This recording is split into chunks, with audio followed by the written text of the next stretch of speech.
What happened? The lineman picks the ball off. The lineman picked the ball off? Look at this go. Let's take a look at this go. 17-0. He got the best team in the game. In motion. Madden has dominated the football gaming world for over 2 decades. It's pretty much the only football game left to play since NCAA stopped releasing games back in 2014. Me and my boys have been playing Madden for the longest, and although it's entertaining, there's a certain mystique that has surrounded Madden since as long as I can remember. The cover.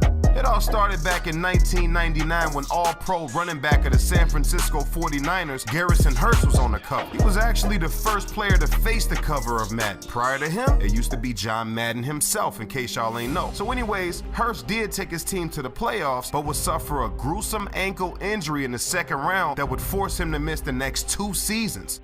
He wasn't the same after that. On top of this, complications from surgery caused a bone in his foot to die and was told that he would never play football ever again.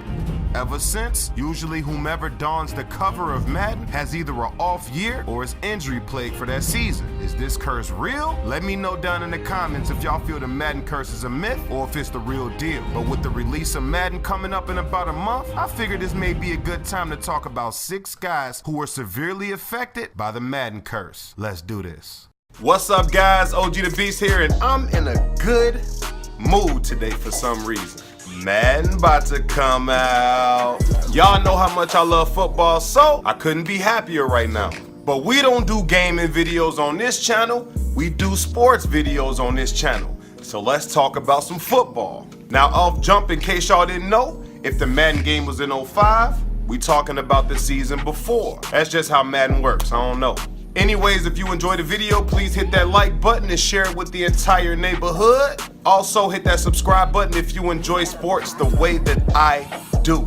But enough talking, let's get into this video. Drop my intro. It's killer raps, we got the hottest staff. In 03, I made a dynasty like Robert Kraft. Number 6, Drew Brees, Madden 2011.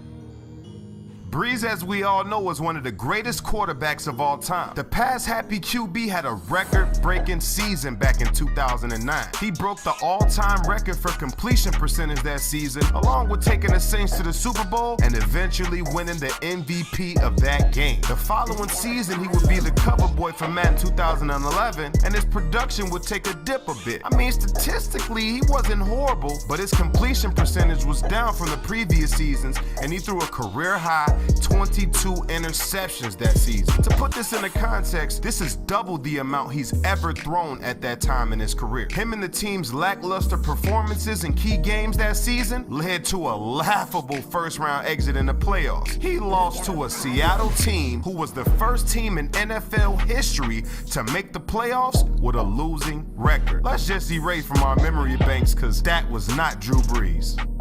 Number 5, Mike Vick, Madden 2004.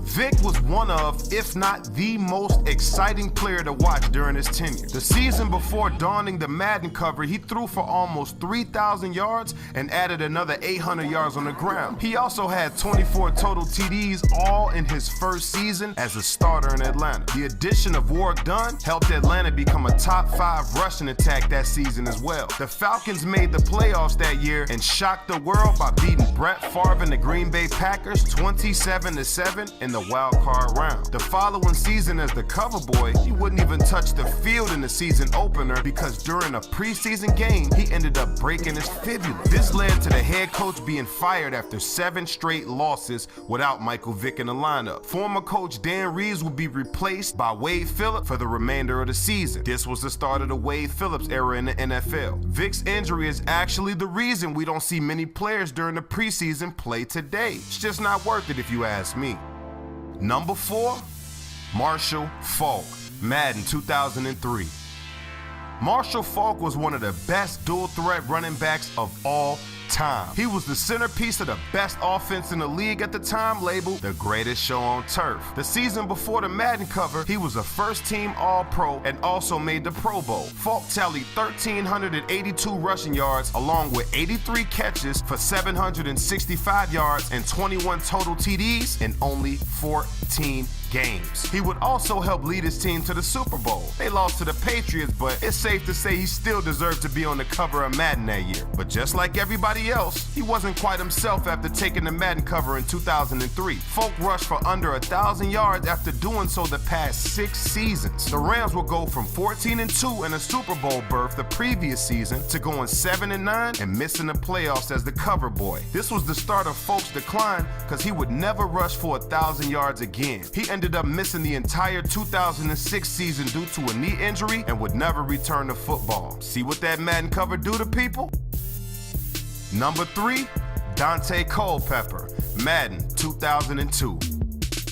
Culpepper was known for his oddly small hands and big arm. The year before the cover, the QB from Central Florida threw for nearly 4,000 yards and scrambled for another 500 while tossing 33 TDs to 16 interceptions, also adding another 7 TDs on the ground. He straight up took flight that season. Culpepper was beginning to earn his label as one of the best young QBs in the game, taking the Vikings to an 11-5 record that year and a conference championship berth. But the following season, not so well. The curse strikes again. Daunte injured his knee more than halfway through the season versus Pittsburgh and had to have arthroscopic surgery to repair the knee. This would sit him for the remainder of the season. Vikings would go 5-11 that year, missing the playoffs, and Culpepper would pass for only 2,600 yards while throwing 14 TDs to 13 interceptions.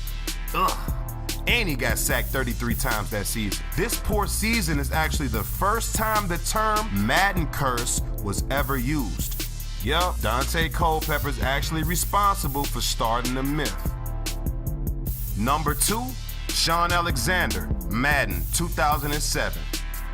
Shaun Alexander was one of the best running backs in his era. Prime example of a great mixture of power and finesse. He tallied 1,880 yards on the ground and added 27 TDs the season prior to being on the Madden cover. Get this.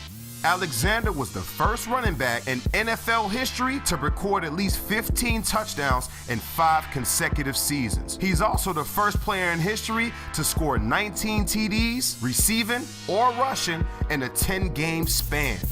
Wow. He was awesome during his time, but I hated the dude because he broke Priest Holmes' rushing TD record that season as well. Holmes is one of my favorite running backs of all time, FYI. But anyways, this performance would grant Alexander the well-deserved MVP that season and a Super Bowl berth. But as anticipated, the following season he donned the cover of Madden and would break his foot in week 3. This would be the first season he would finish the year with under 1,000 yards rushing since he became the starter in Seattle. He would become injury-plagued the following season, suffering from a fractured wrist, a sprained knee, and a sprained ankle. Unfortunately for him, he would never return to that successful stage again and would be out of the league by 2008. And number 1, Peyton Hillis, Madden 2012.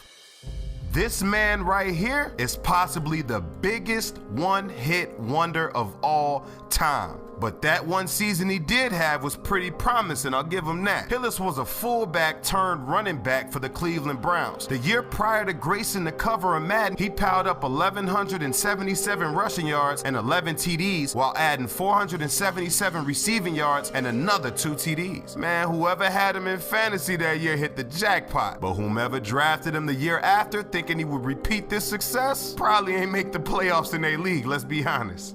Can you believe they compared Hillis to backs like LaDainian Tomlinson and Marshall Faulk because of his dual abilities? Big mistake, dude, because the Madden curse continued. The following year, he would only rush for 587 yards and 3 TDs. He had contract disputes with the team, among other things like not getting along with the players, failing physicals, and suffering from strep throat. Inconsistency with play and health led him to be cut by the Browns, and Hillis would never come close to this type of production ever again. He would be out of the league by 2014. That's what happens when you don't dedicate yourself to your craft and put all you got into whatever you're doing. Sucks to be you, Peyton Hillis, but you made my top spot on this list. And that pretty much wraps up the video, y'all. Thanks for watching. And again, let me know down in them comments if you think the Madden curse is legit or if you think it's just a coincidence. Hey, let me know what y'all think. Anywhere, like, share, subscribe if you're new. Madden 19 comes out August 19th, so go cop that, because y'all know I will. Anyways, man, it's been a doozy, and as always, OG out.